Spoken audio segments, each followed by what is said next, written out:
गत किसी वर्ष धरी बीजेडी सरकार थिलवा समय प्राय स्कूल रे कंप्यूटरीकरण व्यवस्था होता कथा कहला पाखापाखि बर्तमान सुधा कहुँ कि 61,000 रु ऊर्ध्व स्कूल रे कंप्यूटरीकरण व्यवस्था कराई किंतु प्रकृत पक्षे 40 रु 45,000 भितर हम 82 रु 83% कहूँ स्कूल को इंटरनेट संयोग कराई यही सरकार मध्य किंतु इंटरनेट संयोग कराई कौन लाभ किंतु कंप्यूटरीकरण से ना जो गुड़ाक कंप्यूटर भी दिखाई से कंप्यूटर टीचर ही नहांती कौटी कंप्यूटर भंगारुजा हो पड़ी तेणु नाम को मात्र ये कहूँ कंप्यूटरीकरण व्यवस्था होती किंतु संपूर्ण भाव में जेपर्यंत जिते स्कूल अच्छी जो 60-70,000 स्कूल अच्छी सबू स्कूल को इंटरनेट संयोग सहित कंप्यूटरीकरण व्यवस्था को सजाइबार दायित्व रही कारण बर्तमान हूँ डिजिटल जुग सब क्षेत्र में डिजिटल पद्धति ही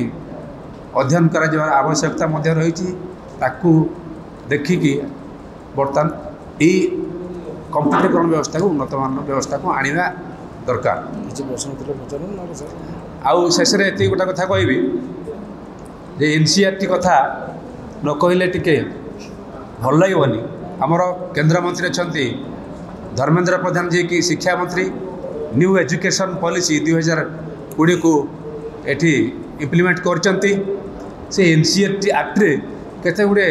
असुहत्ता रही गुड़ाए तथ्य को काटी दि जाइए एनसीईआरटी जमती कि आउ शिक्षा व्यवस्था को पूरा सांप्रदायिकीकरण कम ओडिशा सांप्रदायिकरण आरंभ होगा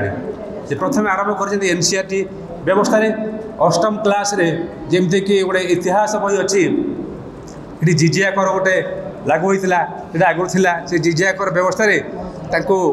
सुरक्षा जोगे दिया मुस्लिम जिते रूल करते किंतु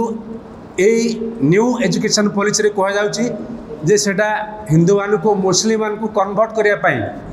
से सांप्रदायिकीकरण व्यवस्था को टार्गेट करके लिखा हाँ कौच जिजिया कर कि प्रकृत में सैया नुह से जहाँ से आकबर कहते तार विरोधी कहते से विद्वेष मनोभाव सृष्टि कर तेणु सी जेहेतु गोटे भेदभाव को ये जानवा पारे तेणु से जिजिया कर व्यवस्था को उच्छेद कले से गोटे जेनेटिक साइंस रे अच्छी सब्जेक्ट से कहुच्छी आर्य माइग्रेशन कथा आर्य माइग्रेशन कहुच्छी से भारतर मूल अधिवासी किंतु आप समस्ते जानते जे सेंट्रल एशिया से आसते बसवास करते किंतु से मूल अधिवासी बोली प्रमाणित कर गोटे द्वादश श्रेणी इतिहास आप देखिए दिल्लीर सुल्तानेट एवं मुगल साम्राज्य समय केवल मंदिर मान को ध्वंस कर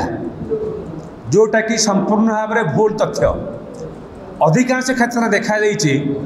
हिंदू राष्ट्र जो मैंने हिंदू सम्राट थिले हिंदू शासक थिले तांको समय बरं बेसी हिंदू मंदिर को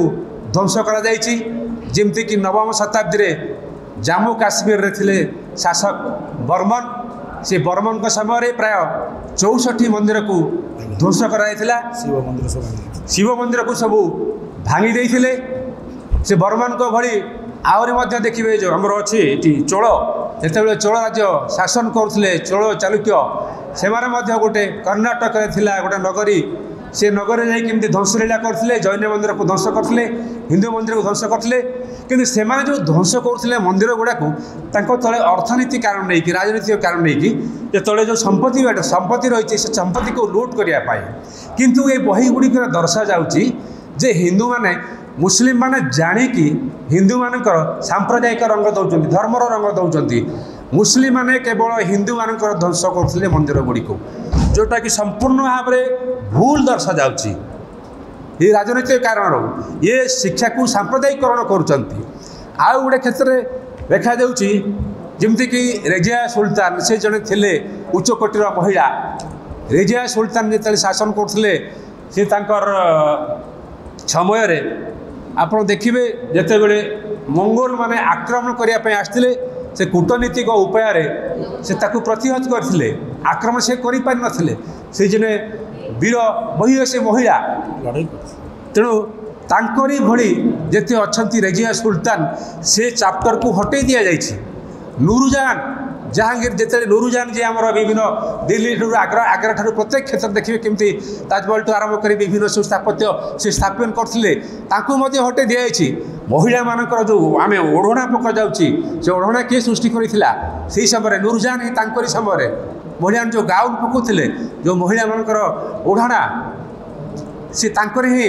उद्भावन से ही या उद्भावन करते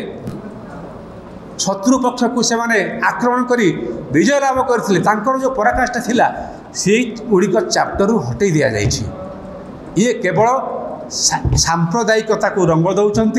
केवल स्कूल गुड़ाक देखिए गेरुआकरण कर